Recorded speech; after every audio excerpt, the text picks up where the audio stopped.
The At Your End Step podcast is brought to you by Comic Town. Check them out at www.comictown.net and search for Comic Town Gaming Center on Facebook.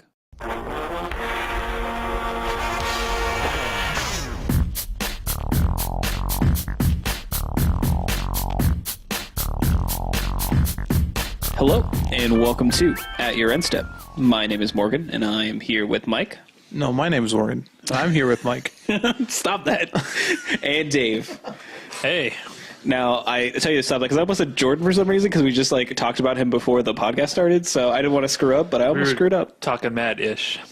We were not. We were not Jordan. Like you listened to this podcast, but we were Jordan, in case you for some reason drunkenly stumble upon this. So we have another fun and exciting episode for you guys this week. There's some community topics we wanted to touch on, as well as some competitive events that happened locally and abroad. And then we have a question of the week. So let's go ahead and get into the community topics. So some PAX Prime info was released here recently, and this is where the 2015 World Championship is being held as well, which is pretty awesome.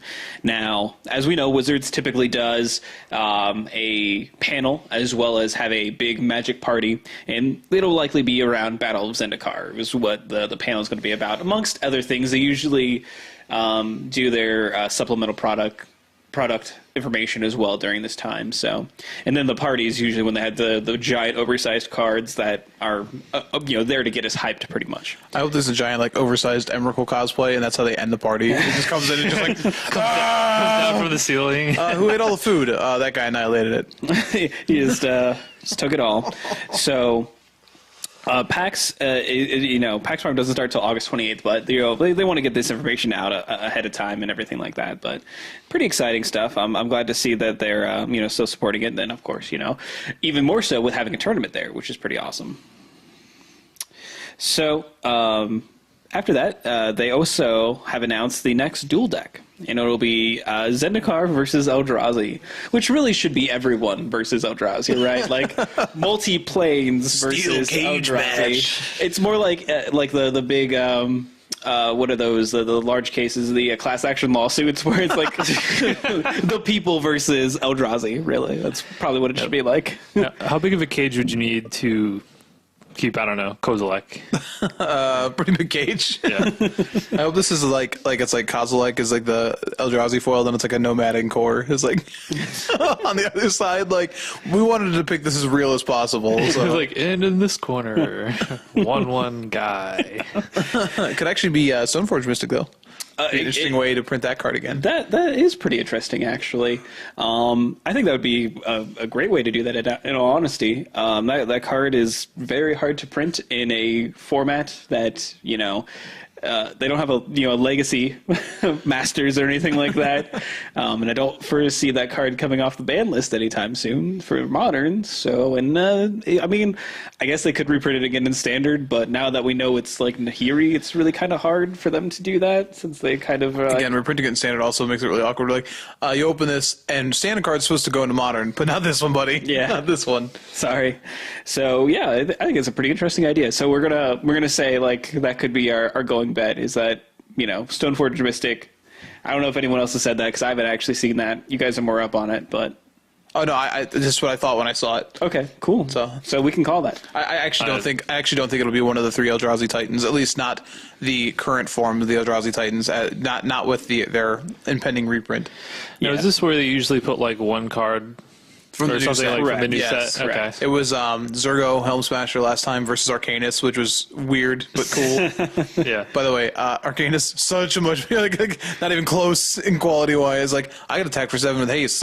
I draw 3 cards, so hard to kill. Cunning sounds better to me. Huh? Interesting. Yeah. So we'll probably get some more information about that at PAX Prime as well. That's typically when they do it. Or wait, hold on.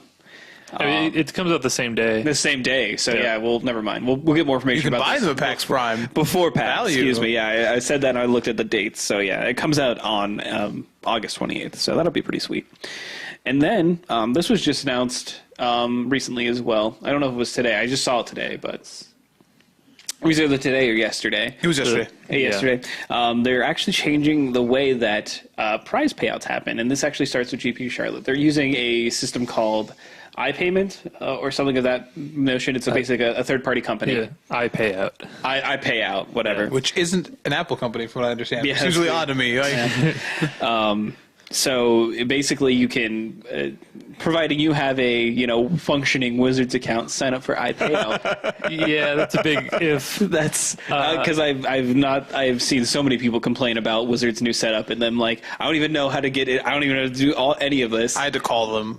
That was like a while ago. I had to call them to be able to get into the Wow, that's rough. That is rough. Yeah, I think it's a cool idea. I know, not that I've ever received a check from a GP or a Pro Tour before, but I know that a lot of pros usually see this on social media. It's like, hey, anybody get paid for the GP that happened like 3 months ago? GP XYZ. Yeah, apparently 6 weeks is the average, with it possibly taking a lot longer. Yeah, And it seeing seems as absurd. I've gotten payments from Star City events within like 6 days. Like, Yeah. To be fair, though, it is multinational, though, so they're paying For out sure. to like different countries and stuff. but they said the system will address that, which is nice. Right, yeah. So, I mean, it says they can be paid via PayPal, check, wire transfer. Yeah. And I believe this is optional, so they could still get paid in the traditional way if you feel like waiting for Well, at to be least 6 fair, weeks. that should speed up though, because you would assume there'd be a lot less Right. people doing it. So Yeah, that makes overall, sense. this seems like so not something I think that was like on the top of everyone's mind, but a convenient change no matter Yeah. what. Like a PayPal option seems great. Yeah, it seems awesome, and it starts with GP Charlotte. Yeah, you said that. Okay, I just wanted to reiterate. Which GP does it start with? GP Charlotte. Oh, Listen, all right. I just want to make sure that people are informed. All right, GP. Charlotte. Okay. So today, though, we got the August F&M promo card, and it's Serum Visions. So that's probably why it wasn't in Modern Masters 2015. Yeah, that'll stop the common from being $10. I mean, it'll probably stop it from being $15. Which Yay! You know, As I said, it makes sense that they would have a chance to do this now because they didn't seem like there was any logical place to. Oh wait, there was an absolutely logical place to reprint the damn card. It's just too good. It's too good in standard. yeah, as I said, now your $10 common can still be your $10 common. I guess it's a successful troll. I don't want it in the standard. Modern Masters 2 comes out in a week and a half. Oh, I thought you were talking about Theros. No, I'm talking about the set that comes out in a week and a half that should have had Serum Visions in it. But F&M Promo does not make this better. Path to Exile makes sense. They've already printed it in the last Modern Master, so it's like, here, we want you to have copies of this, but we can't really print that many copies of it. Serum Visions, though, one printing ever, besides which wasn't an F&M promo, so take that, Dave. I know. It was brought to my attention that it was an arena promo last time around. I was like, oh, so it's going to be Serum Visions in August. Okay, cool. Yeah. So, yeah, we done messed up. The art's Yep. sweet. Let's go ahead and move into Modern Masters, 2015. The full spoiler was released on Friday, and it was a bit underwhelming to me as far as I'm concerned. I mean, we have a lot of notable omissions, so like Goblin Guide, Gitaxian Probe, Spell Pierce, Inquisition of Kozilek. Now that's the Inquisition's a little less because it was in the modern deck that the pre-con that they did, and that was it was a 4 of in there. So they have recently printed that in a large way, and then Haven Mind Sensor. So it's like those are cards that are very, very expensive already, and not printing them just like makes it so much worse. Yeah, I don't know if I missed any. These are just like off the top of my head. Right. Things that, I mean, obviously Goblin Guides are rare, but the other ones, commons and uncommons, obviously. Is there anything that I missed that you can think of? Not off the top of my head, in all honesty. I'm sure there is probably like a billion things that should have been there and just aren't in. But yeah, it seems like a crime for them to not have these things. Not only that, but when you take a look at some of the rares that they put in here, where they're just already worth nothing, worthless rares, and now they're just like, oh, we're just gonna like print these. Like Comet Storm is a mythic. Yeah, That is a 50-cent card. yeah. To be fair, that's like really the only mythic that's not. That's a hit. That's a miss. Not correct. Yeah, good. Correct. So it's going to feel bad when you open that one. Oh, every unless time. Unless you're playing limited, then it's pretty sweet. I mean, that's a card that's a mythic just for same reason it was a mythic, honestly, in Zendikar is it's obscene to open. Why even put it in the set? Oh, for the limited experience, of course. Yeah. I have no idea. It's. I don't know. I don't. Whatever. That's the only mythic that like I was just like, really? But yeah, there are a bunch of like a ton of rares that are just not exciting. Yeah. I mean, don't get me wrong. They have some nice reprints, like Spellskite, Splinter Twin, Noble Hierarch. These are obviously very good cards to print, but I kind of feel like it falls off quickly. Yeah. I think a weird one is having Tezzeret the Seeker in and not Tezzeret Agent of Bolus in, right? I feel like that seems like kind of a miss. The Seeker's been reprinted the second time, right? Yeah, he has his dual deck. So, like, Agent of Bolus, first of all, I've never seen Tezzeret the Seeker played in Modern. I'm not saying he's not. Just nope, he's not. Have not seen it, and I have definitely seen Agent of Bolus in there. So I don't understand why I don't understand why they chose to make that choice. Also, there only one Planeswalker kind of seems disappointing. Two. Oh, we have two. Who's Karn? Karn. I keep forgetting about Karn. He doesn't care. Don't worry about it. It's true. He could care less if I remember him or not. So, yeah. I mean, you guys have any more opinions to share about it? Am I allowed to get angry now? Yeah. This set's awful. This set is absolutely miserable and terrible. There's a lot of great reprints. I'll give you that. There are. And there's some necessary reprints. That's the point. However, as an experience compared to what Modern Masters 1 was, this set looks terrible. The draft format looks awful to me with only one actually defined archetype. It's been compared to a core set multiple times, and I agree with this. I think every time I see the card Mighty Leap in a set, I'm just like, oh, this is supposed to be a core set. That's exactly what's going on here. All right. But also just like from like a printing standpoint, a lot of these cards don't even make sense even if you examine them from limited. Like one of the examples I'd seen, we were watching a video I was telling Dave about, like it mentions Daybreak Coronet. If you open Daybreak Coronet, did you know you actually can't play it? It isn't supported in any way, shape, or form in your colors. The only card you can combine it with consistently would be it's Goblin Warpaint. Otherwise, he laid out this guy laid out. He's like, so you play this guy, and then you arrest your own guy, and then you cast Daybreak Coronet, and then you use a disenchant effect to kill the arrest, and then you can attack with your Daybreak Coronet. It's like, what? How? Why even so you're just using this as an excuse to reprint this, but you're not like last set. Most of the rares at least had some sort of like, oh, you can put this in with this, you can do this, and then some of these cards don't make any sense whatsoever. Like I don't want to complain too much about value. We've looked at the value compared to Modern Masters 1. It is less value, and a lot of that comes to the sheer fact that they've decided to up the price of the pack $2 a pack without really any justification from what I can see. Ooh, you can open a Tarmogoyf. Great, you could do that last time. I started a conversation through our Magic group, expressing the same opinion. Like this set has me just fairly livid. And I don't care. Like I'm glad it gets printed. Don't get me wrong. But I was really excited to draft and get a chance to play and draft with Modern Masters 1. And this set, I'm not going to go spend the $40 on drafts that I would have on another set. But I had a couple people even mention that they were excited that these they agreed that the draft format was poor. Like I was like, this does not look fun to draft. I'm not excited to open any packs. I don't plan on buying packs to open. But I'm excited to see the prices go down. I don't think they see the disconnect here, though. If people don't want to open the packs, all they want to do is draft, right? Then the prices can't go down. There's a legitimate fear from a number of stores, and I've been reading this all across Twitter. This set might actually sit on their shelves. We can still go pre-order this set right now, and in multiple stores in Columbus. I can go do that and put my money down. You couldn't do that with Modern Masters 1. You absolutely could not do it. You're essentially paying $80 more a box to pre-order. Because you could pre-order for $160 if it was retail last time, $240 this time. And it just, I don't know. This seems poor. I know they can't reprint everything in the same set. I'm not expecting them to reprint everything in the set. Yes, there's certain cards that messed up, that aren't there. Jataxian Probe to me is the one that's hilariously ridiculous because you have Gut Shot and Mutagenic Growth and Apostle's Blessing. Like, I think I don't understand. This is like literally your chance to do this. How else are you going to print this card?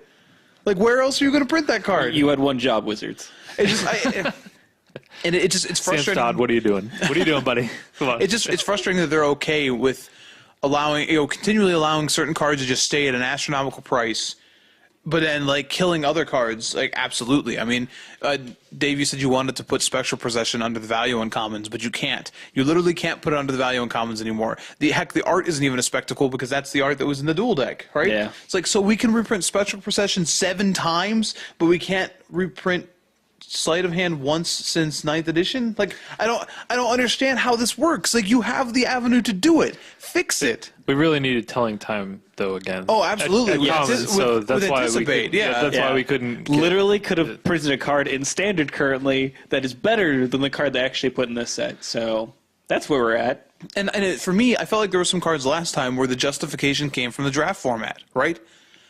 They have thrown that entirely out of the window here, or out the window. Sorry for but like outside of the window. Outside of the window, they have ignored like I said, the draft format to the point where you have one-off abilities. You know what I mean? You have like it's a Noble Hierarch at rare, which is a great reprint, but Exalted is just kind of there.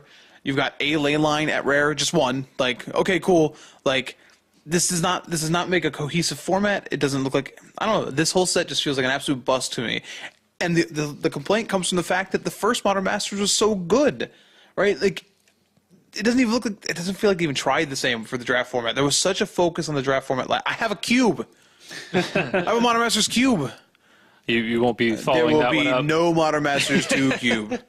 Sorry, everybody. Not even like a combination, like a pilfering of some cards. I may take a bunch of Spectral Possessions and make a box out of them, and that'll be the cube. I would play Spectral Possessions cube. No, it's a box to put other cards in. Oh, okay. I will say I don't hate it as much as Mike does. I do think it's worse than the original Modern Masters set, and I'm not really one to get into the whole value and all that kind of stuff.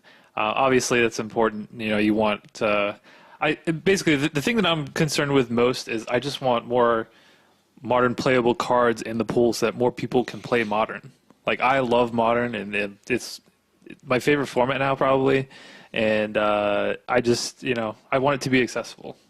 And I think that the thing that really stuck out to me in this set was just like the lack of quality on commons, like commons and uncommons. You have Remand though.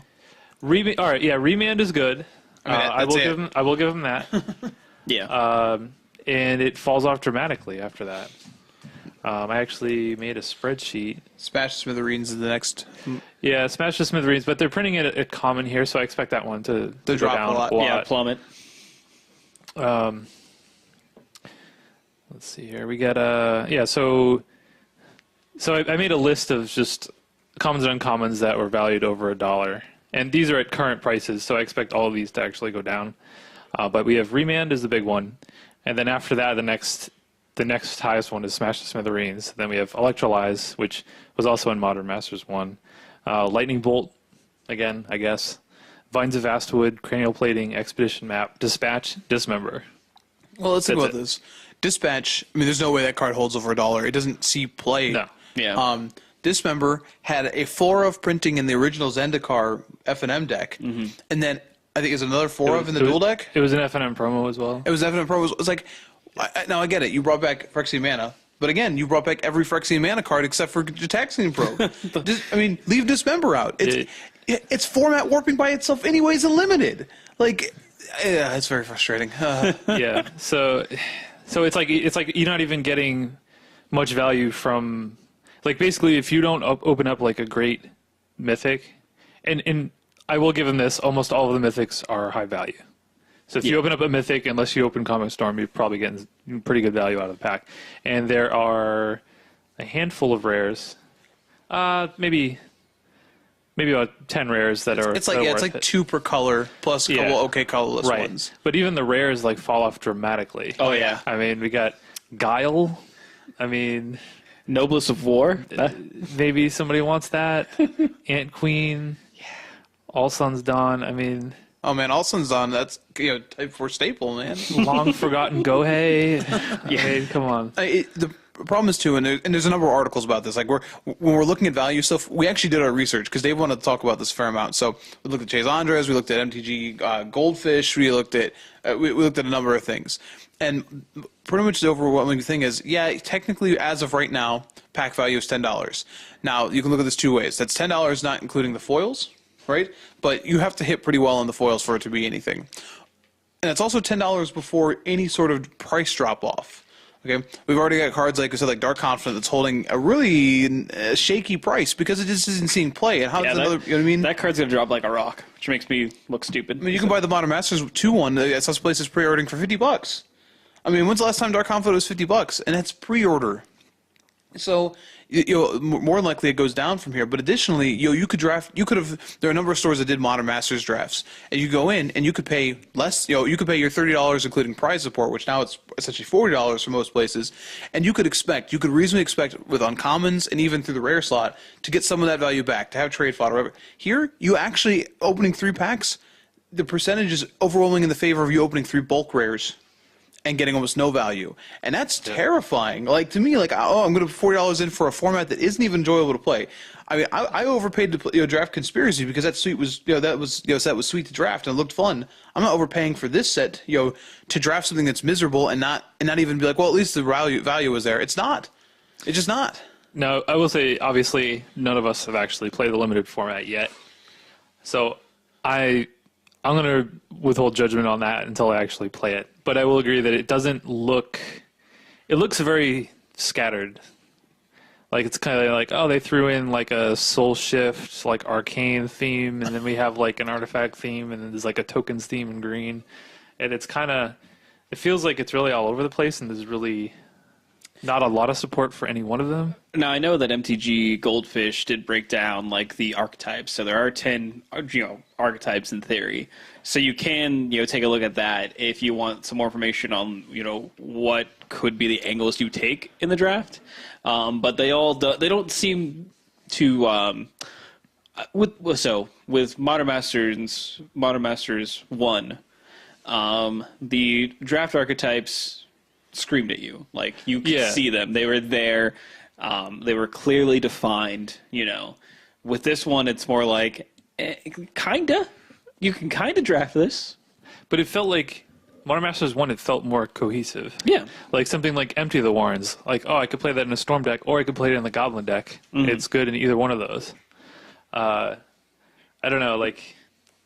We'll see. Yeah. We'll see. It just, I don't know. In all honesty, it doesn't bode well, because it feels like maybe with how you print things and what you can do, maybe they felt that they couldn't achieve that same cohesiveness because they felt restricted on what cards they could actually put in here and what cards they couldn't. And I hope that they find the way to keep building these and not. I don't know why they didn't include some things and other things. They clearly have format warping cards at even uncommon when we talk about Dismember. So I can't understand what would make them so afraid to print certain things and or just make it a powerful set. And you can make it a powerful set without damaging, the costs on, a bunch of cards or anything like that. Or, to damage the cost of commons and uncommons, that shouldn't even be a thing. Like, I feel like the Even Mind Sensor is the most egregious. Oh yeah, just because like that card doesn't see like widespread play. It sees play in some sideboards, but there's no reason why that card's like $10, $12. Mm-hmm. You know what I mean? Like, come on. And like I've heard a lot of people like even saying like, oh well, for the store's sake, like we upped the price and this and that. And I'm like, well, to some extent, no matter what, they shouldn't be protecting the stores. There's an MSRP for a reason. You know what I mean? But it's like, well, yeah, well the store's got to make money on this. It's like, well, you should also not be like thinking about like, well, what about the vendors though? I mean, we can't just print a bunch of Mind sensors. The vendors need to make $10 on those. Like, this isn't a logical argument for me. And Joe, this is an argument that was made to me. I was like, that doesn't make sense to me. It's the players who should be trying to like get into like, oh, well, we're okay with pricing you out of the format with these oh, you want to play blue? Well, got to get $40 worth of Serum Visions. So, and we really can't help you there because we'd be hurting the people who are already invested in the player base, right? Like, not new player base. We don't want to help you at all. I don't. Yeah, honestly, this set, I'm fairly negative about it. I would, if I was going to vote, I would, thumbs up, thumbs down. I would definitely say thumbs down. I'm so glad it exists, but I think they had such a solid model for Modern Masters 1 that this feels so bad in comparison. You know what I mean? I think that's just where it's at for me. That maybe if I had never seen Modern Masters 1, I'd be like, oh, cool, we just get all these reprints, and I'd go along on my day. But having seen how good it can be, this is disappointing. Yeah. But before we move off of this, I just want to say, like, I've had multiple conversations about how it really looks like they had Infect in here. Oh, because yeah. you see all the proliferate cards. It really looks like they had Infect, and then it was like something that was pulled at the last minute. Yeah. One notable card absent from the set that we didn't mention was Inkmoth Nexus. By the way, that is now a it will be a $30 card if it's not already. It's 25 sold out on Star City. Last time I checked, it is going that if you didn't have them already, it's already too late. It is 100% already too late, and that's unfortunate because now you've actually made a quote unquote cheap deck. So you've alleviated the cost of Noble Hierarch, and you actually just built it back in with Inkmoth Nexus. So you actually didn't do anything to fix buying that deck. Good job, Wizards. We're proud of you. Keep on keeping on. Keep on keeping on. I like it. All right. Enough of us being on our soapboxes and complaining about companies that have done so much for, us and providing us a game that we play. Let's talk about the game we play. I want to mention one more thing in the community. I wanted to add this in. I apologize. But we got another update about Cardmageddon this week. Oh, yeah. And I just had to mention it. So if you want to refresh the people? So if you don't remember what Cardmageddon was this huge event at the end of the year last year run by Cardigan, where they had an interesting day one style where you could just keep paying to get in. They said there was 50,000 worth of prizes. Everyone at day two was guaranteed at least $200. Many more than that. They tried to have a bunch of pros come out and be like it was a pretty big deal, and it was a debacle.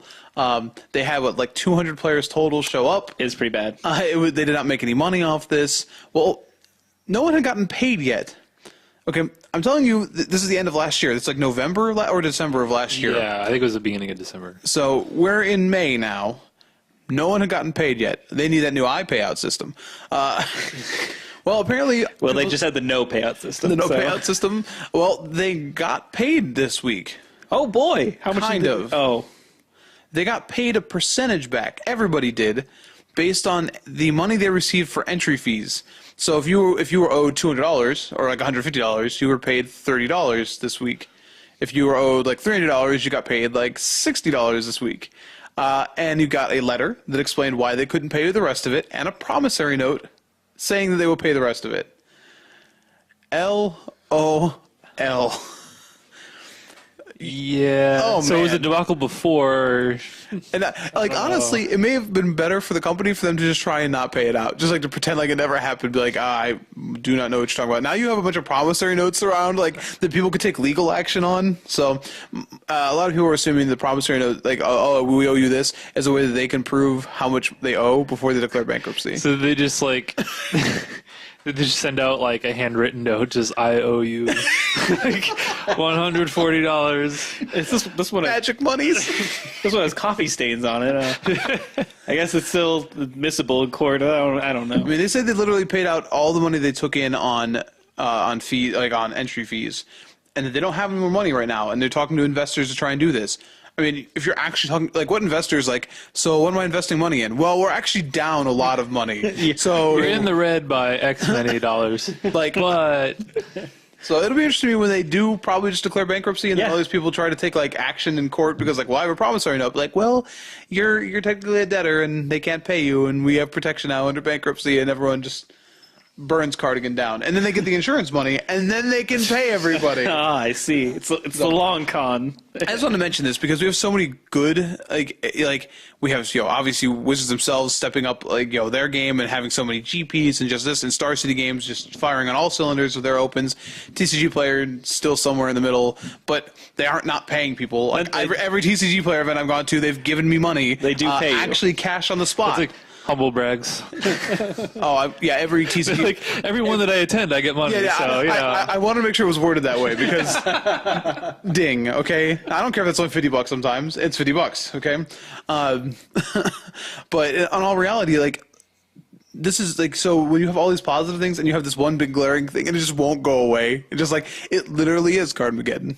Like, there's a crater out there in Vegas, just like. They weren't kidding. I don't know. Yeah, it's kind of sad, to be honest with you. I mean, I don't know. I mean, it was kind of just a big circus when it happened. Now hearing about this, it's like, oh yeah, I remember that. Yeah, people. Oh, so is this still going on? Okay, cool. The struggle is real. Yeah. So I just want to mention this. If you remember, like, oh yeah, don't worry, they're still messing up.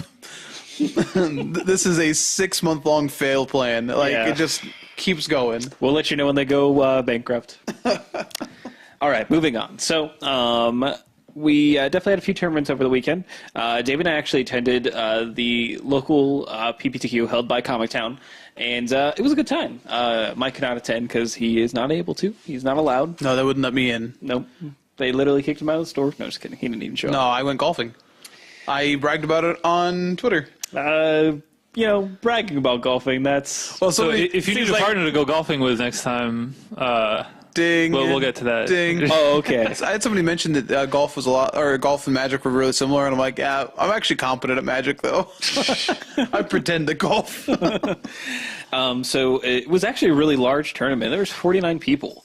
It was pretty intense for PPTQ. To be honest, I mean, I went to some PTQs that didn't have that many people, or only a little. Where bit were over. those? I don't know. But for PPTQ, it was quite large. And there was definitely more people than they were actually expecting, which is pretty interesting. No, because of that, what Ryan and Comic Town is going to do the next time they have a PPTQ, which is going to be in the next season, they're actually going to do a 1K. Correct. So we'll keep extend the payment out for top 16 instead of just top 8. So Yep. So we'll keep everybody informed on that once we have more details. Yeah, 100%. And we'll start with me. I played Jund, and I played a list that Yuki Ichikawa had played in a tournament in Japan, and I was pretty happy with it. It was pretty spicy. Kolaghan's Command is a really awesome card, and I really wanted to play it in Modern. And the list that I was playing had main deck Fulminator Mages. So the idea would be that you just get to buy back your Fulminator Mages and destroy people's lands, because who wants lands? I also had the allure of being able to be crazy and play Blood Moon in my 3-color Jund deck, because why not? That makes sense. So I ended up going X and 2, so it was a 6-round tournament, so I went 4 and 2, losing round 1 to Splinter Twin due to me playing poorly, and then losing to Dave because I had to, apparently, per destiny, apparently. The Dave train was coming through. It was not stopping. It's not stopping. Yeah. So all in all, I'm actually really impressed with Jund, and I think at this point in time, based on at least the metagame that we saw at the PPTQ, it might be better positioned than Abzan, just for the sheer fact that we had a lot of the Collected Company deck, and not only the combo version, so the Podless Pod deck, but we also had, I know at least one player playing the Combo Elves deck that plays Collected Company as well. And I know that there are a few good cards that Jund can play that are pretty good against creature decks, like Anger of the Gods. Turns out that's pretty good at exiling creatures that you don't want coming back. You had that one spicy card in your sideboard that I was really scared of. Oh, are we talking about Knight of Souls Betrayal? Oh, yeah. Yeah, 2 of them, first of all. 2 of them in my sideboard. That's actually, Knight of Souls Betrayal is actually really good against the other popular deck there, which was Grixis Delver. There was a total of 3 of them in the top 8. 3 in the top 8. Which is, almost half the top 8. There was another one that was playing for top 8. Yeah. Like, it was actually, like, one of them had to win because it was a mirror match. So, yeah. Yeah, and I knew going in that was probably going to be one of the most popular decks in the room, and I was not mistaken at all. I would say that those are the 2 decks I saw the most, were the Collected Company decks, as well as the Grixis Delver lists. And I think that Jund is pretty well positioned against both of those lists. I think you just have to find the right configuration of main deck and sideboard cards. Yeah, no, I don't think that's necessarily indicative of, like, just Modern as a whole metagame. That's definitely like a local metagame thing. Sure, but even then, us. when you look at maybe even a better tool to look at would be Magic Online. When you look at Magic Online in the Modern metagame, Grixis Delver is the most popular deck. I mean, it's obviously more, it's a smaller portion compared when you look at the most popular decks in Standard, but it's prevalent. It is there, and then you can see the Abzan Company deck kind of picking up steam. That one is probably more locally bent rather than Grixis Delver. I think Grixis Delver as a large is very, very popular right now. I'm not going to disagree. I think I do think the company deck is actually picking up steam in other places as well. Michael Jacobs has been playing it. Yeah, I don't disagree with you there, but we have very well-known pod players that play locally that have been sort of jumping onto the list. So that's only why I say it right here, because we have people like Riley Kern and Bobby Colgrove. I have to mention Bobby Colgrove on the podcast because he gets so excited. Dave was going to mention him. Oh yeah, we were going to get to him later. I know, but just as many times as we can. It's fine. So sorry, Bobby. But I had a pretty good time. I definitely am excited to play Modern again this weekend with some changes. So if I want to play Anger of the Gods, I think I want to play Corsair Crewfix. Just because, having another creature that, survives Anger is pretty awesome. Also helps against the Burn matchup, which was also there. I saw a couple of Burn decks playing, but none of them really reached the top 8, or I don't know if anyone reached top 16 in all honesty. But yeah, just some changes that I'm going to discuss with the guys and then figure out what to play and kind of go from there. Dave, I guess you're up. Well, I had a pretty good tournament. Managed to take it down. So yes. I'm now qualified for the regional PTQ along with Mike here. Oh yeah. Yeah, I mean, I all week leading up to the tournament, I was feeling really good about it. I even said it last week on the cast. I was feeling really good about the tournament. I was really excited to play Modern. I've been playing Grixis Delver for a little while now. Before that, I was playing Blue-Red Delver, so I have a lot of experience with the deck. Feel really comfortable with it, and I was just super confident going in. And to be honest, I don't want to come off as sound cocky or anything like that, but I would have been disappointed if I didn't top 8. I was just feeling really good going in. So definitely had a lot of tough matchups though. I mean, it definitely wasn't. It wasn't like I cruised through easily. Played against round 1. Played against a straight Blue-Red Delver list, which it was a little tough, actually. Vapor Snag, turns out, is pretty good against Tasigur.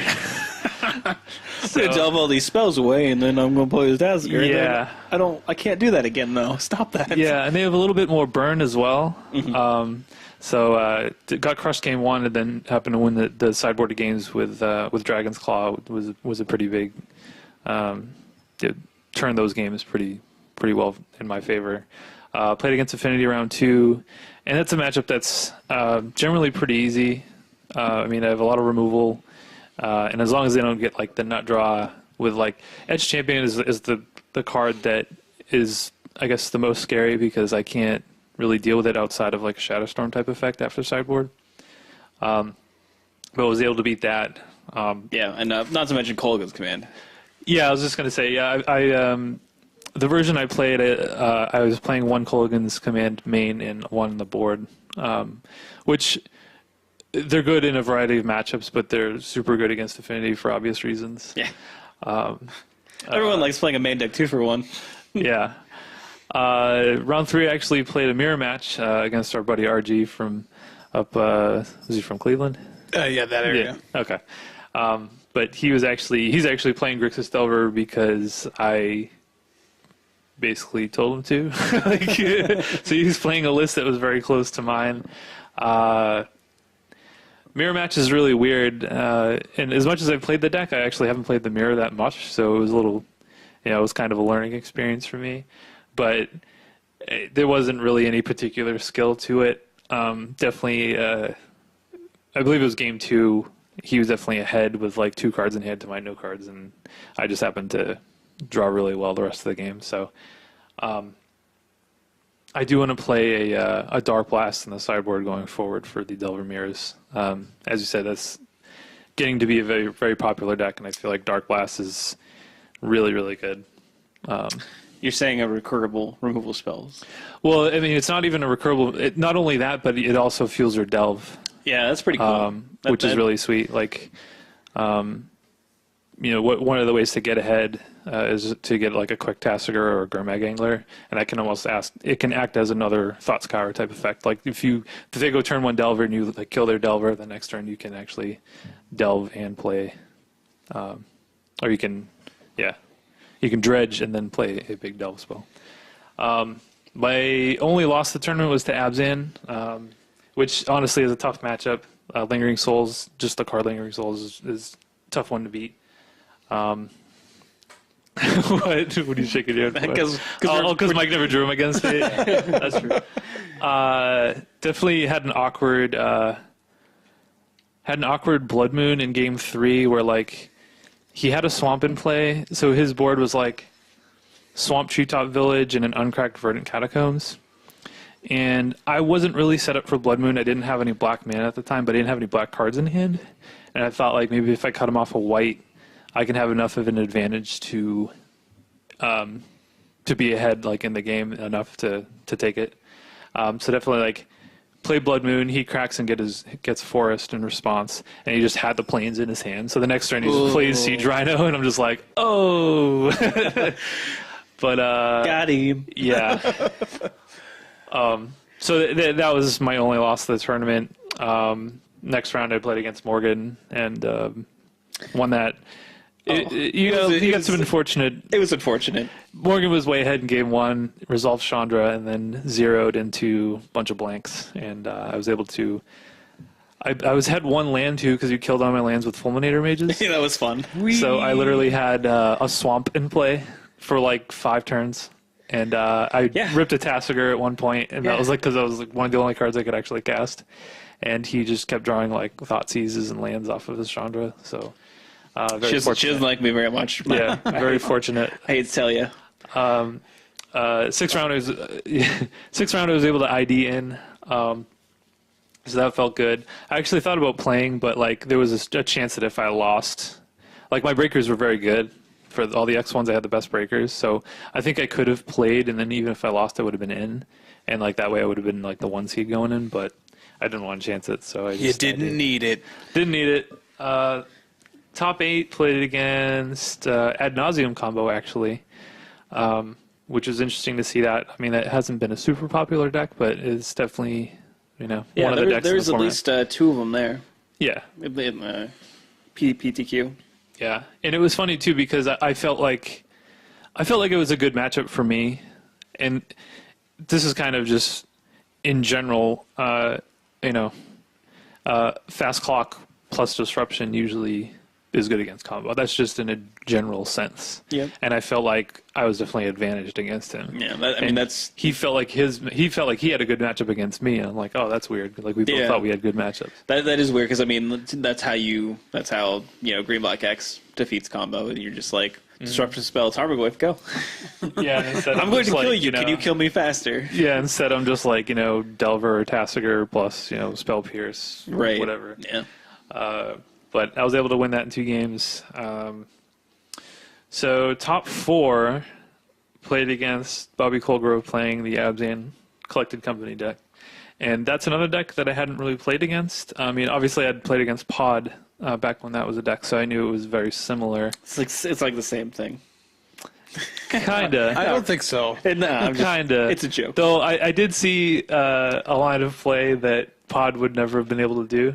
So in the last round, I was watching some of Bobby's match, and he definitely just had some lands in play with no other non-land permanents. So he end of turn Collected Company into Eternal Witness Sphinx, get back Collected Company, untap Collected Company into Malara and another Sphinx, and then was able to chord for the Viscera Seer. Jeez. So just like went from nothing to infinite life in the next turn. That's disgusting. He's just like, well, Pod can't do that. I'm like, nope. No, Pod cannot. No, I'm not saying it's better than Pod, but you can definitely do some crazy things with it. Yeah, so I honestly wasn't really sure how the match would go. I was playing a 1 of Hibernation in my sideboard because I thought people might show up with that.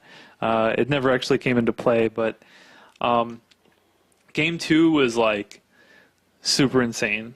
So game one I was able to win. I actually don't remember exactly what happened, but Cool. I wrote down the game 2 board state because it was really crazy.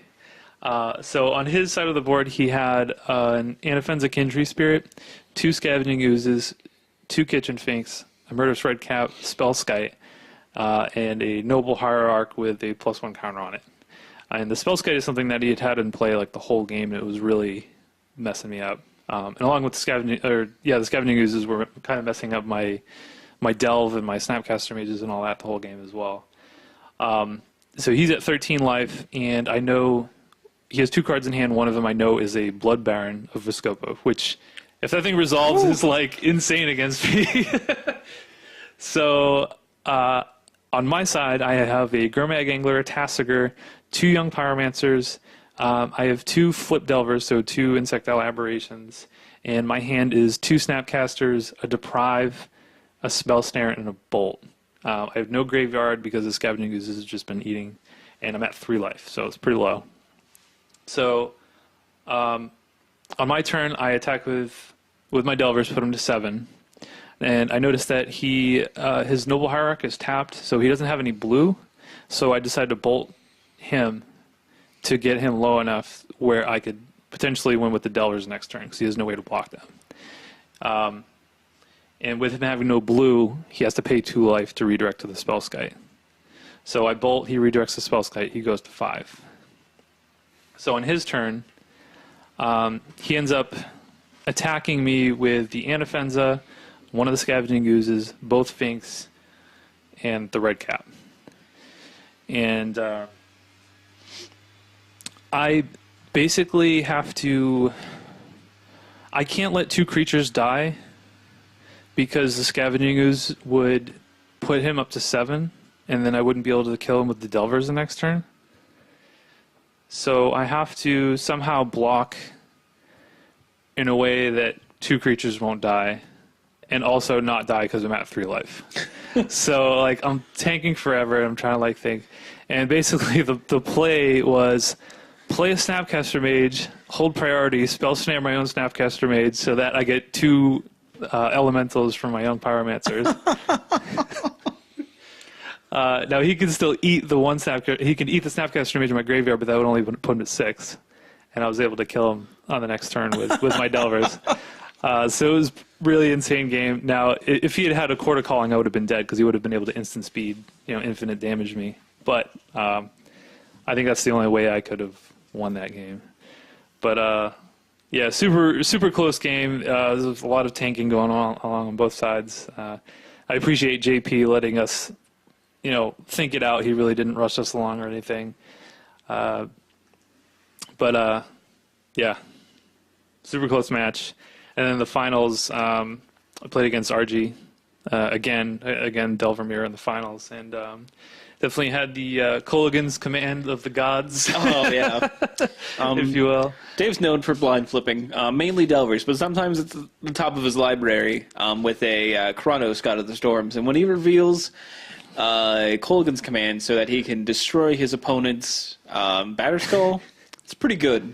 It's really good. And when it has to be that turn, or he's just dead. Yeah. No, I did have Delver in play also, so it was a Delver flip. Oh yes, true. Yeah, it did flip. Blind flip is it did flip his Delver as well. Yeah, so everything was flipping all around. His opponent was flipping him the bird when it happened. Not surprising. Yeah, so got to flip the Delver, bolt, kill your Batterskull, kill your Delver, attack for 3. It was pretty absurd. And that was only game 2, so I still had another game to win. Correct, because you definitely lost game 1. Yeah, definitely. Yeah, game 1 I got pretty flooded. I think I drew like 13 out of it. Yeah, it was brutal.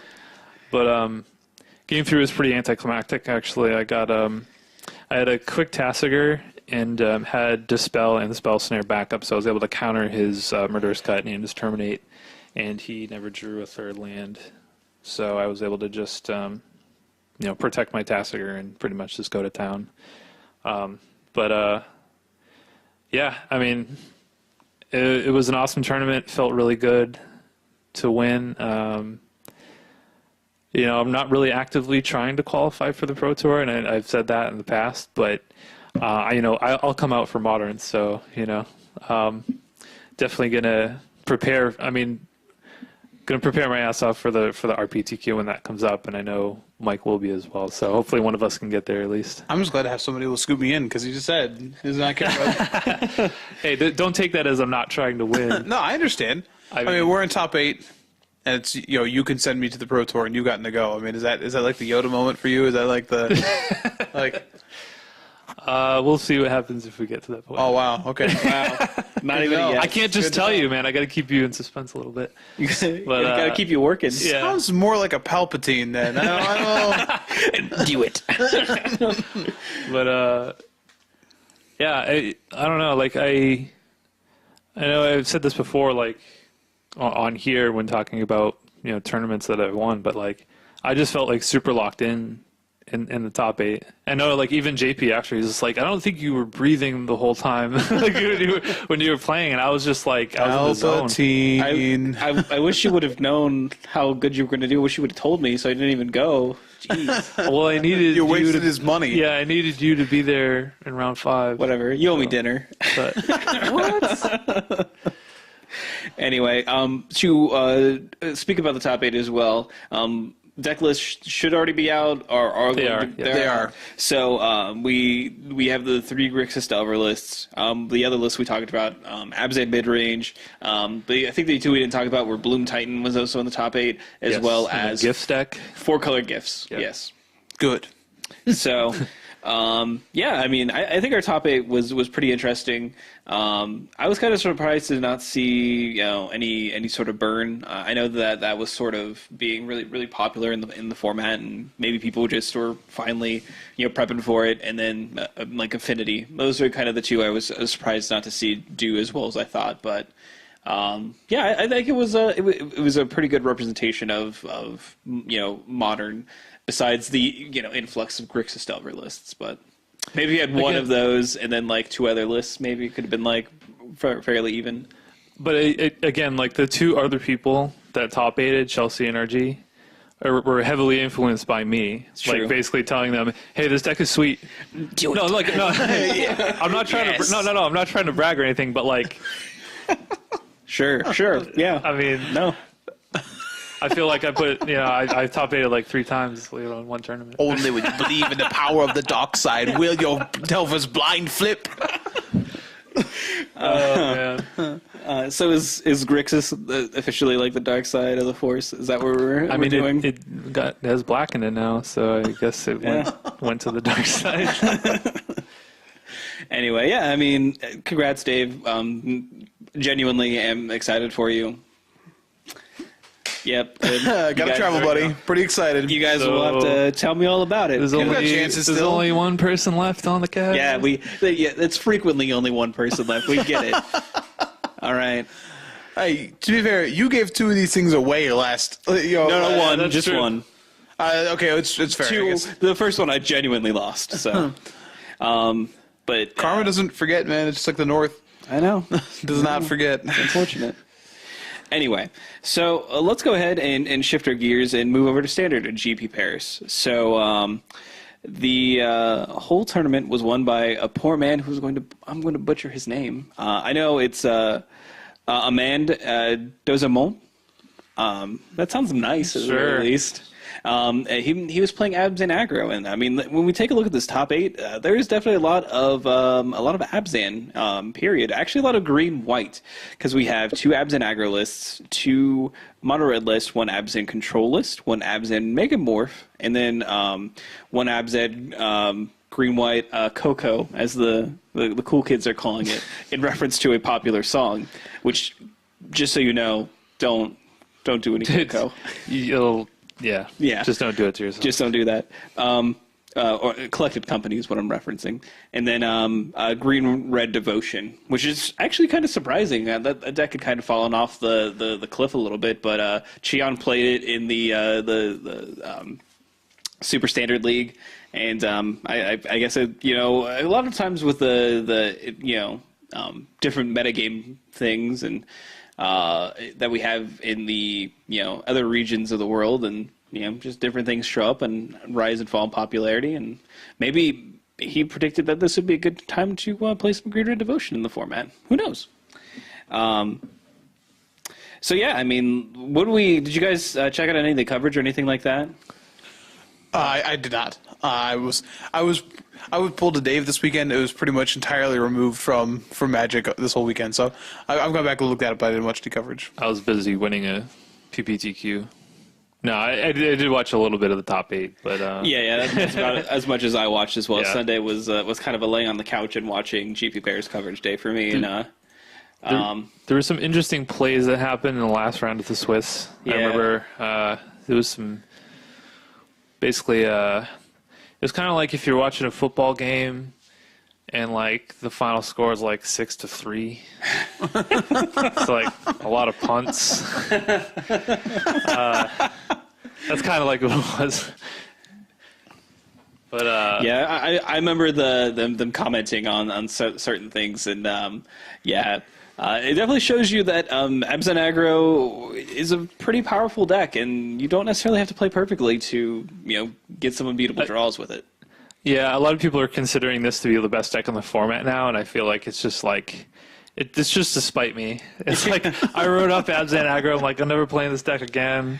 And now it's like considered a pillar of the format, and we consistently see it top 8ing and winning tournaments now. Oh, and it's just of course, Dave. Yeah, of course. Yeah, That's fine. I'm sticking to my guns. I'm playing Abzan mid-range. Why don't you That's just play fine. better? Gosh.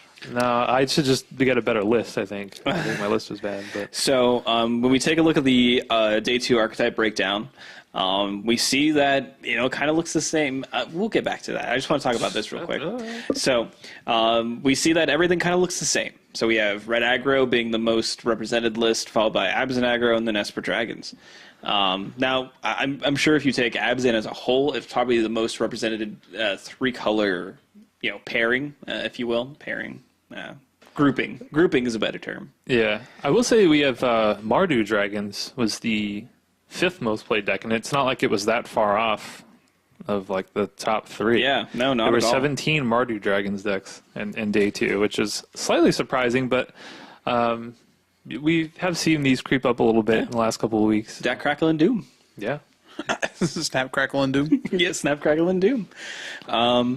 And I mean, as all men here that have played their fair share of Mardu, that's pretty reassuring. Maybe it might be a time to dip your toes back into that if you haven't played in a while, and take a look at some of the lists I'm sure that are available or floating around and stuff like that. So now, Dave, you did highlight this 4-color collected company list that we definitely want to take a look at here. And this is basically saying, there's a lot of good 3-drops in Standard. Can we play them all? And apparently you can. I mean, top 16, and this was an over 1,000 person GP, so it wasn't like a small. It was almost 1,500 people. Yeah. And to say that something as wild and crazy as a 4-color list could go do so well definitely is telling. I wish this. I'm gonna screw up this guy's name. Johan Dudognon? Dudognan. Sure. All I could think of was the Dongo Cave. That's really Don't throw bombs in this poor man's mouth, please. Don't do that to anyone, actually.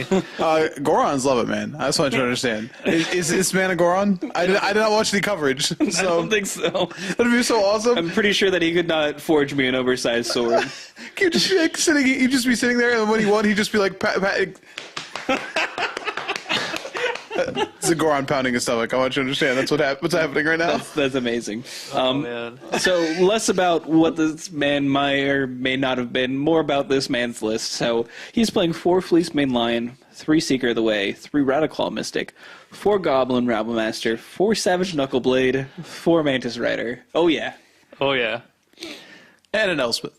And even the spells are sweet. So obviously we get the 4 Collected Companies. He's also playing 2 Dromoka's Command, 2 Valorous Stance as just kind of a concession to Siege Rhino, I'm assuming. 3 Stoke the Flames, which seems a little weird in this list. And 2 Ojutai's Command, which we haven't really seen. So it's actually not weird in this list. It's not weird? No. So, because Patrick Chapin actually wrote about this a little bit, and I thought it was interesting. So the idea is that you actually have 5 other spells that are instants on turn 4 that are not Collected Company. Okay. And it says you're trying to put your opponent into really weird space. Like, do they play their Collected Company? Burn them or kill their creature. Okay, so it's the old, Like it's Cryptic like Command and Cryptic any other Command, form. Mistbind Click. Yeah, exactly. Yeah. Like, that's what you're trying to do here. So they're worried about Collected Company. What are they going to play? Are they going to try to bury their creature into it? Then then you can Ojutai's Command them. It seemed interesting to that you actually have this chance to sort of play around with this. I mean, Stoke may not be that great in this list. I don't disagree, but that's the space that it looked like he was trying to play in. It just seems odd. I guess when you look at the creatures, you have Rabblemaster, Knuckleblade, and Mantis Rider are all red creatures, but it's like Fleece Main Lion. I don't know. I guess it's not that out of place. It looked a little weird at first glance, but the one Elspeth I will say is really weird.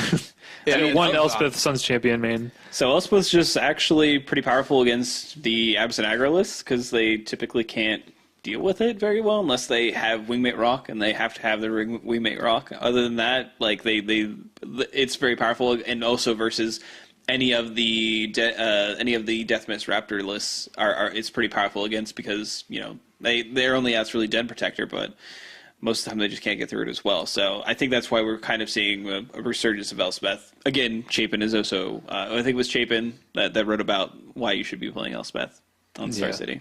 Also check out the sideboard for red decks. He's got 4 Hornet Nest, 3 Arishin Cleric, and he brings in another Dromoka's Command. So you can do that old fight the Hornet Nest trick. You could even bring in the other Ojutai's Command if you really wanted to. Yeah, you can just, you can Collected Company these things out. 4 and drawing a card is absolutely fine against red decks. Yeah. No, but mid-combat, Collected Company, Hornet Nest, block your Rabblemaster. Seems gross. Wow. Pretty excited by that idea, actually. Also, I can see why you play Stoke the Flame because sometimes you really just need a way to kill a Stormwrath Dragon, and that's your only way besides Elspeth in this list. So that's probably why it's in there. In all honesty, but anyway, I just wanted to talk about this. This was kind of like the talk of the tournament. I feel like I saw a lot of people on social media referencing this. I think they did a deck tech in the coverage as well. But really interesting list. I don't know if something like this is going to hold up, but it's definitely seems pretty sweet. I'm tempted to try this at FNM, actually. But, who knows? I mean, Ojutai's Command, maybe this is the deck that lets that card break out. I don't know. It's possible. I know I mentioned this to the guys in the show, but Jeskai, has really fallen off. But there was definitely Mox over the weekend as well, which was won by Jerry Thompson. So congrats to Jerry T for taking on the Mox. Playing Abzan Aggro. And it's not surprising, but I mean, whatever. You want to win something, you're going to play one of the best decks in the format. But in that list, in those decks that went 8-0 in the Mox, there was definitely a Jeskai list that was taking advantage of Ojutai's Command as well. So, if you want to, some different spots to play that card, it is pretty viable. And again, it's another list that plays Ojutai's Command as well as Stoke the Flame. So and Dig Through Time.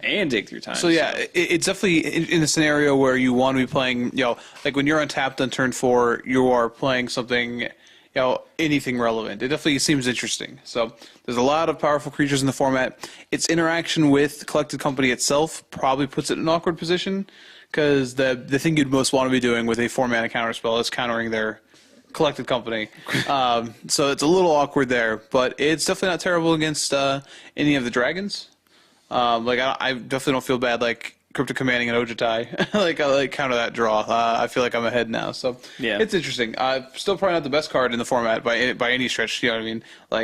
But the fact that seeing some play, the fact that we're stretching its use a little bit is pretty interesting. Yeah, the people are finding a way, as Ian Malcolm has told us happens. Where there's a will. Well, yeah, sure. I was talking about Jurassic Park. Oh, Nature finds a way. I know. I was trying to think of who else would be there if there's a will. It was probably like a Captain Jack. Sure. Will Turner. Yeah, I don't know. no. I'm trying to go with other wills. Yeah, let's just move on. No, it's fine. Anyway, so everyone cool moving into GPAC? I mean, yeah, sure. Let's talk about Yeah. GPAC. Really cool top 8 limited format. Are we good? Yeah, I mean, that's fine. At least, okay, so, pretty awesome GP top 8. It's actually unreal. Like, the yeah. top 8 was actually Yeah. disgusting. Christian Calcano, Alexander Hayne, LSV, Jacob Wilson, and Gadenis Vidiguris, which is pretty awesome. It was unfortunate to watch LSV's top 8 match because He lost in fairly ridiculous manner. Yeah. Is that what you're talking about? yeah, he was playing morphs that he couldn't unmorph. It was very sad. It kind of shows you how a weak draft of dragons can go, and it was really awkward. There was only a couple actual good decks. Yeah, I would say most of the drafters had really subpar decks. I mean, to be fair, I actually think LSV's deck was very good. I said most. I know. I'm just saying, Calcano's deck was pretty absurd. He had one draft he couldn't unflip, but he also had Irish Shaman, Thunderbreak Regent, Culligan, Crux of Fate, Double Twin Bolt with Culligan Monument to fix, and game 1 definitely just went Thunderbreak Regent into Culligan. His deck was very powerful, had very powerful cards, but he had some odd draws. Yeah. He also had a Sidisi Undead Vizier as well. His deck was by no means underpowered. Sure, but I mean his deck was also mono 5-drops, so that's also a good way to Morph, dash, 2-drop, 1-drop, 2-drop, morph. Yeah, but I mean 2-drop, 4-drop, morph, 3-drop. Also, essentially morph a dash for 2. It's also a 3-drop, 3-drop. Yeah, it was only 5 drops. But I mean, you're also pointing out his 2-drop and 3-drops aren't necessarily the most powerful cards as well. Who's in this format? Christian Calcano's deck? Did you see that? Yeah, I know. Yeah. And he won. Calcano with the classic third pick Master of the Unseen in pack 3. Yeah. Yeah. That's pretty gross. Right. The best thing about Calcano winning this is that he's a nice guy, but he's also the butt of the joke. He's just trolled so hard. So just all the random pictures that popped up of they had him glowing in the center of the image for the top 8 and everything. It's just it's hilarious. So it is pretty scary though that Hayne was that close to just casually winning another GP. Yeah, in 3 weeks or something. Yeah, man, guy's on a heater. His entire the GP circuit is his heater. They're saying he's won a GP in every other continent where they've held GPs too, or something like that. Dear Lord. He's or in every he's won one in obviously in Krakow, and he won one in Canada. So I guess it's not continent, but he's never won one in the United States. And they're like, gotta keep him out Someday. Yeah, Someday. I'm sure he will. So, yep. Congratulations to Christian Calcano. Well deserved. Your deck was sweet. I bet Hayne would win the first GP in Antarctica. I mean, he's from Canada, so he's probably ready. He's probably had many years of preparation to deal with the harsh cold. I'm sure. Rocky IV style training out in the snow. Yeah, so speaking of Rocky. All week I kept sending out pictures and YouTube videos of Rocky. I was answering. In preparation for the PPTQ. Oh, man. Dude, that video that you sent me was insane, too. The win. It's what is it? Win. You should do one thing for me. Win. Which I just like how we mirrored each other because you don't did the same thing for the Major League. Yeah. That's what it is. We got to find a movie that you'll respond to, and then you can actually win one of these things. I guess. Muppets Take Manhattan. Do they have anything like that? I don't know. We'll have to find something inspiring, I suppose. I don't know. Anyway, so let's move on to the question of the week. Dave, I think you're probably best prepared to introduce us to this question of the week. All right, so this kind of came up. We had a very interesting situation come up in the first round of the PPTQ. And I'm going to do my best to kind of recount what happened. This was kind of told to me secondhand as I was still playing my match as this was going on. But this actually happened right next to me in the match that was directly on my left. So in round one, we had a situation where both players thought they won. So the match was over, cards were scooped up, they went to sign the slip, and both players had thought that they won. So to give you guys a little bit more detail, so one player was playing Infect, the other was playing Ad Nauseam. Infect player was attacking for lethal Infect damage, so he was in combat attacking.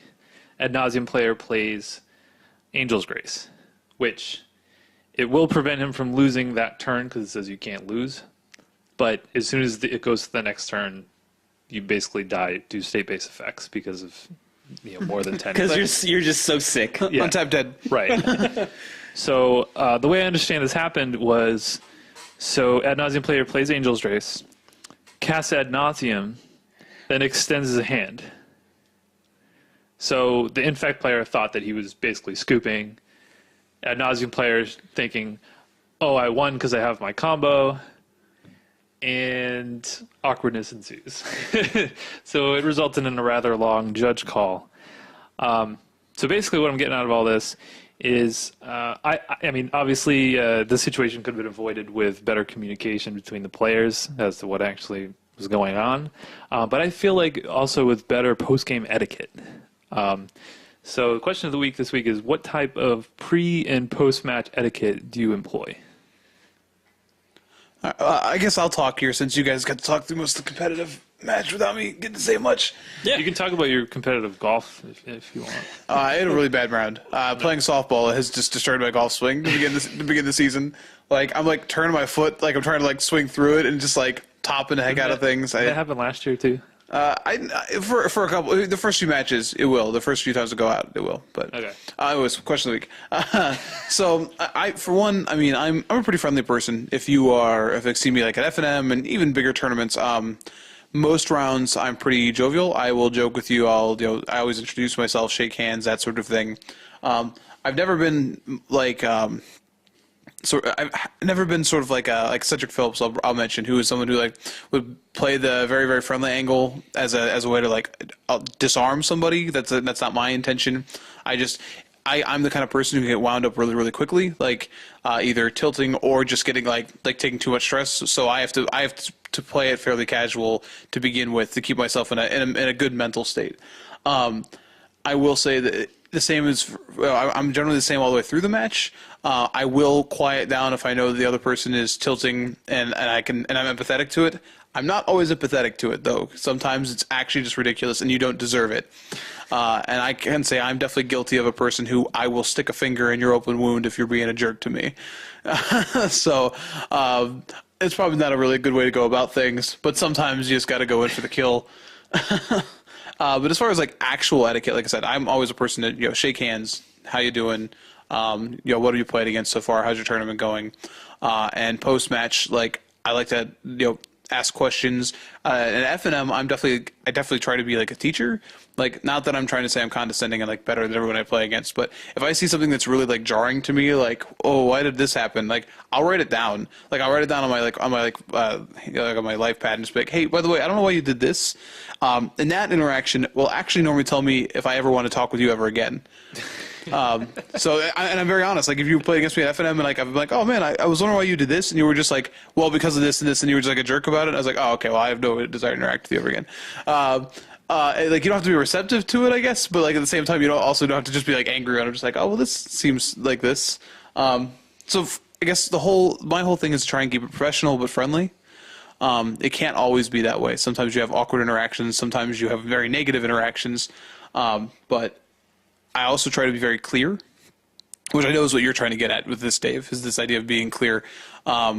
Because you put yourself in a situation where you lose unwinnable or you lose unlosable matches by being unclear. So clear is definitely with this as well.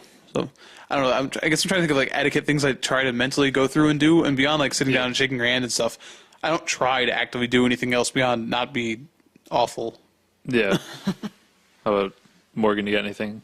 I'm usually pretty quiet actually when I play. I try to be deliberate with my play and make sure that communication is clear in like as far as like intent.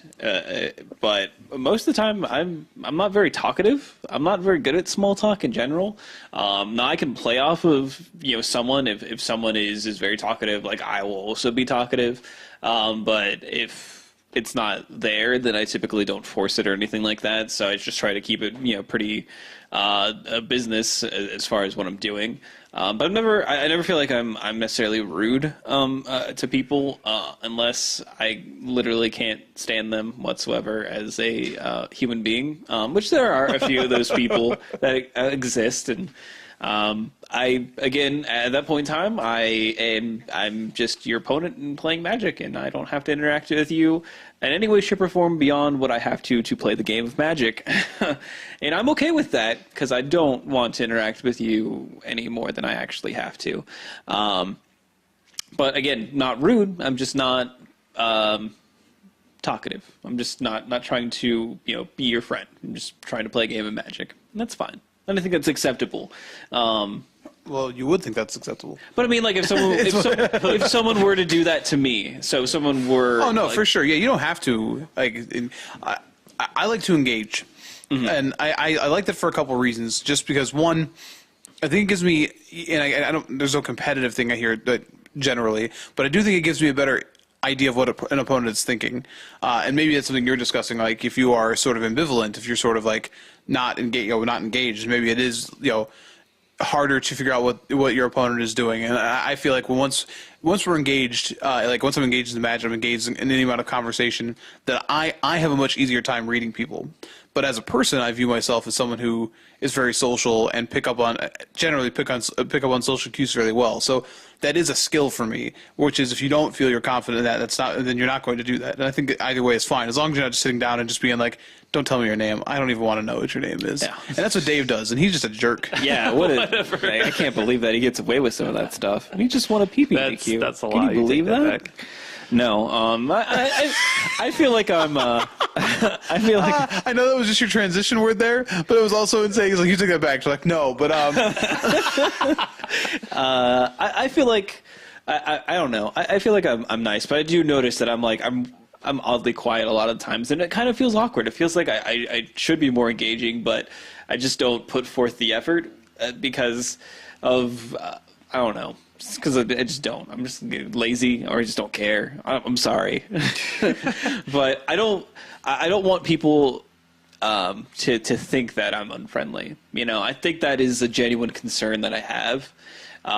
So even like when I lose a really difficult match, I know that I definitely can wear it on my sleeve a little bit. I know definitely, Dave, our game one when I ran into that bad bit of luck, I was pretty disappointed physically. Yeah.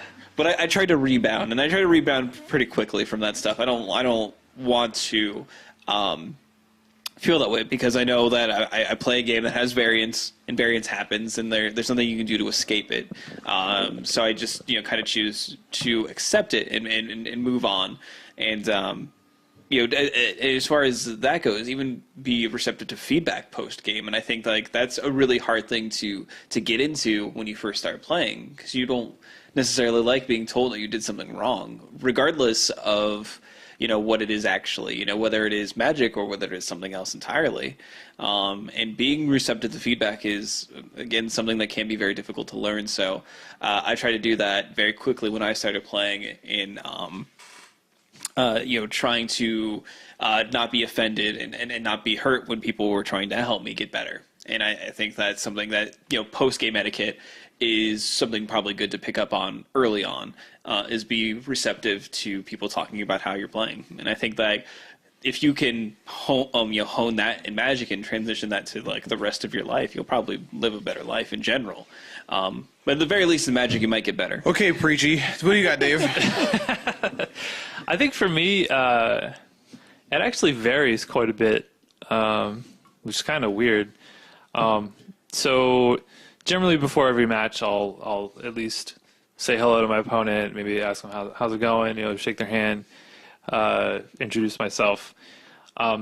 During the match, I'm in general pretty quiet. So I'm with you, Morgan, and I'm pretty quiet. And it's not really from because I'm not social or anything like that, but it's more like when I'm in the match and I'm playing the game, I don't want to give away any information. So I don't want to be chatting about decks or something like that and accidentally say something that might give away some information about my deck or what I'm playing, or oh yeah, last round, I ripped the lightning bolt and whatever. It's like, okay, well now he knows I have lightning bolt. So I'm typically pretty quiet during the game, just more from the sense that, I don't want to give away any free information.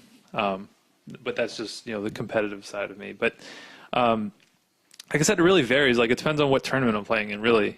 If I'm at FNM, I'm going to joke around, not really care as much. I mean, I still want to win, but it's not high stakes. You know what I mean? If I lose, then I lose. It's when I go to FNM, I'm looking to have fun. Mm-hmm. I'm not going to take it too seriously. Now, PBTQ, that was a different story. I was locked in. Even in the finals against RG, I mean, we're pretty friendly with one another. I mean, we've hung out a couple times, but I was just I was pretty silent. Even after game one, I was just all right, just shovel up sideboard, not say anything. It was a little awkward, actually. It was really silent, but so that's how I am during the match. And then as far as post-match etiquette, I can safely say when I'm winning, I'm never extending my hand. If I've won the game, I'm not going to be the one to extend the hand, because I don't know what the other person's thinking. And I know if somebody did that to me, I would kind of almost take offense to that sometime. Mm-hmm. Now, if I'm losing, typically if I'm going to lose, in most cases, what I'm going to do is I'm going to lay down my hand, extend my hand, good games.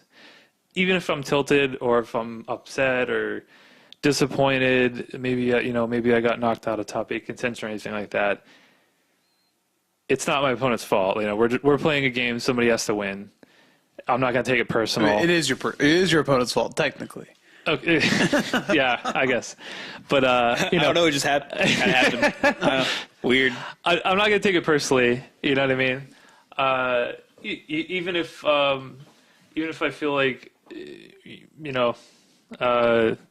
maybe if they got lucky or whatever, I think it's easy for people to tilt off or maybe get pissed off and kind of lash out at their opponent. Oh man, you don't deserve to win. You're so lucky. I'm not going to be like that. I'm going to be okay, yep, great games, guy. Even if I don't really feel that way, I'm not going to ruin his moment. You know what I mean? Or her moment. Or her moment, sure. Offensive. But I may go blow off some steam afterwards, with friends and stuff like that. We've all done that. Yeah, yeah. But I'm not going to do it in front of somebody. But try to be respectful at all times, unless that person is being disrespectful for me. It's kind of like what you were saying, Mike. It's if they're not going to respect me, then all right, I'm not going to respect you back. That's pretty much just how it's going to go. But in response to the situation, I feel I don't know. It's weird. So to me, in my opinion, if someone were to extend their hand to me, I would imagine that would mean that they were conceding to me. I would believe the same thing. That is the feeling I would have. Now, if there was any sort of confusion involved in that, I would have asked them, "Are you conceding to me?" But that would have been my understanding of the situation. Now, specifically with combos, if someone were to, this is probably just a word to the wise. If someone has a combo in their deck that can kill you, make them combo. Yeah, if they're just looking for if they're just looking for the concession right there, that is when you smell something fishy. Yeah. Specifically because in this particular instance, the Ad Nauseam player actually could not have killed his opponent. Actually had already used 2 of his Simian Spirit Guides, and you need at least three to be able to cast, Lightning Storm. I believe is the name of the card, to kill your opponent, and he could not do that at all. Now, And he was awarded the win, correct? correct. The ad nauseum player was awarded the win because specifically, the ad nauseum player had actually kept notes, had actually kept life totals on a pad, and he had more factual information supporting that he had won the game. Okay, that honestly, let's talk about that for a second as far as etiquette. I have said this to so many people.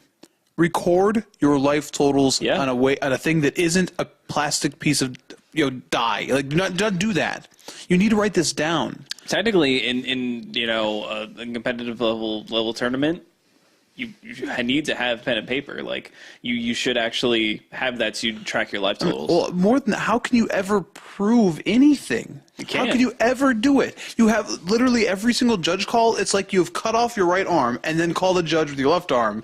And then when he says, okay, use both hands to describe what happened, you can't.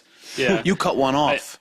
I literally had to tell an opponent this when we were in Richmond when I was playing in the Modern IQ, because I played against an opponent who he literally didn't have anything. Not only did he not have a life pad, he didn't have a die or anything. Like, basically, I was just keeping life for both of us. And I'm like, after the match, I'm like, just so you know, it'd be very easy for somebody to cheat you by just like taking off a life here, taking off a life there of your life total. You have no recourse. You have no way to argue that because you are not keeping your own life. Like, not that I was doing that, but I'm just saying, like, that's the easiest way to get cheated. It's kind of weird you thought about that, though. Well, you're absolutely right. Like, no, you're absolutely right. And that I did not know that when you told me this story. Because in my mind, it came off. I'm going to be very honest. I don't know the people involved. I didn't watch it happen. I heard a story told third hand at this point, but it sounded super scummy to me. Right? That is not, in my mind, that's a really awful way to try and like take a win. Okay? Now, if he didn't know that he couldn't go off right until afterwards, that is what he said to the group later. Basically, is that he did not comprehend that he could actually not physically kill his opponent with his. But when I first heard this, so taking that out of the equation, when I first heard this, I mean, this to me sounds like shady, right? Like cast ad nauseum, good games, right? That seems odd to me. But now that you tell me that the person who's essentially wronged in this situation actually has not been wronged because they have no recourse of proof. You want to talk about etiquette? I mean, I disagree with Dave. I will shake my opponent's hand once I have won. I think you should always shake your opponent's hand. I would do that in any sport, in any other thing at the time. I'm not saying I'm not going to shake their hand. No. I would initiate it if they're not going to.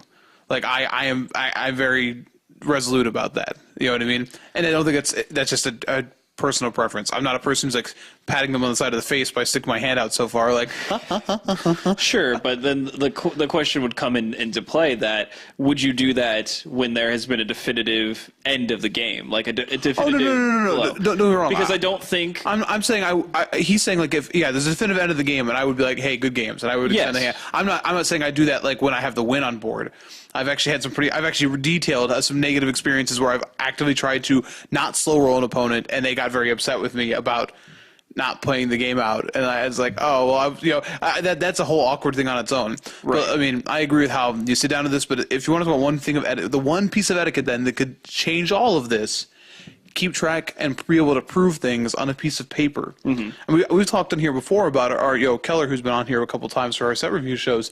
You should take a look at his notes. That man puts down like F for fetch next to things, or like pain, for pain lands, or D or C for combat damage, or whatever it is. Like he marks these things, and I guarantee if it came down to you versus him, and you're calling things a life pad, he's gonna win. Okay, and I'm not. And you're right, David. This is not. We're not. You shouldn't use that as an advantage over like. Oh well, you're not paying attention to this. Well, I have better notes than you. However, you can make sure you're never wronged because you have the best notes. Right. correct. Yeah, I think that in this game, both players felt that they had the definitive win, which made it entirely awkward, and not in a situation that necessarily is common. Yeah, it's been. I can't remember ever hearing a judge call like that before. I feel like this is like a double KO situation. We gotta go to round 4. I've done that. So, but yeah, I mean, just this all could have been cleared up by obviously what Mike said, keeping clear notes keeping track of live totals. Just communication. And then communication. So you're conceding? Correct. Like who's scooping to who? Right. Just, or being like, okay, please kill me. I actually like watching people kill me with ad nauseum combo because it's fun. It's just like, yeah, pick up your whole deck and kill me. You're weird. I used to play ad nauseum, and it was fun to kill people. I'm not very social. I don't like talking to people, and I like watching people kill other people. My name is Morgan. That sounds nothing like me. I don't breathe through my mouth. You're so cruel. Why are you so cruel? You got to be cruel to be kind. No. You might be next on the list, Mike, so just watch out. What did I do? He likes watching people getting killed. So No, we're saying. friends. I don't know. I gave him candy that one time. Maybe not anymore. Anyway, but yeah, if you can take away one thing from this discussion, just be clear in your communication with your opponent. And never assume anything about the end of a game. Make sure that you are clearly defining, winners and losers. Keep notes. Just to make sure that you know where you're at in the game. So I think it's a good time to move on and wrap up. We do have a few things that are happening over the weekend. So we have Star City Games Open in Dallas. It is a standard for the big tournament. And then GP Florence, which is team limited. And then GP Shanghai, which is standard, which is pretty awesome. Also, the Magic Online Championships for 2014 are happening in Seattle. So MOX, which is a series that is a bunch of tournaments that feed into this, the actual tournament for 2014 is happening. Jerry won the series, the QM for the 2015 championships. So that'll be pretty awesome. Notable players showing up will be Lars Dom, Ateneo del Moraleon, and then Martin Dang. Oh, dang! Dang! He will be there as well. So yeah, there's some interesting posts on social media. I believe it was Randy Bueller saying a lot of the Platinum pros will be rooting for either Del Moral Leon or Dang to win because they already have slots at the World Championship. So if one of those two wins, then there'll be another at-large bid out there. That'll be pretty sweet. So and then locally, Comic Town on Sunday will be having a Modern IQ, and I know that I will be attending as well as Mike. Correct? I think I will be now. Awesome. We have some unfortunate scheduling going on in our softball league, but it looks like I'll be going to that. So, and we may go to another IQ on Saturday, right? Correct. In Coshocton. Now that one is a little bit up in the air at this point in time, and we're recording on Tuesday. If you want to keep on top of it, the store name is Alpha Bits and Bytes. I'm really excited to go to this because it's a video game store / family style restaurant according to Facebook. So, and you know how What does that mean? Video games and Cracker Barrel? I think it means deep fried video games. But you know how my affinity for venues that have food on this. This is true. The saddest thing about the new PPTQ system is not getting to go to Canton, to the sweetest venue in the world. # RIP Champion Event Center. Oh man, that made me sad. We're ending tonight's episode on a somber note. I'm gonna have to go walk outside of that place and listen to Dust in the Wind. All right, guys. Well, that's been At Your Ensign for this week. We'll catch you guys next time. Have a good one. Bye.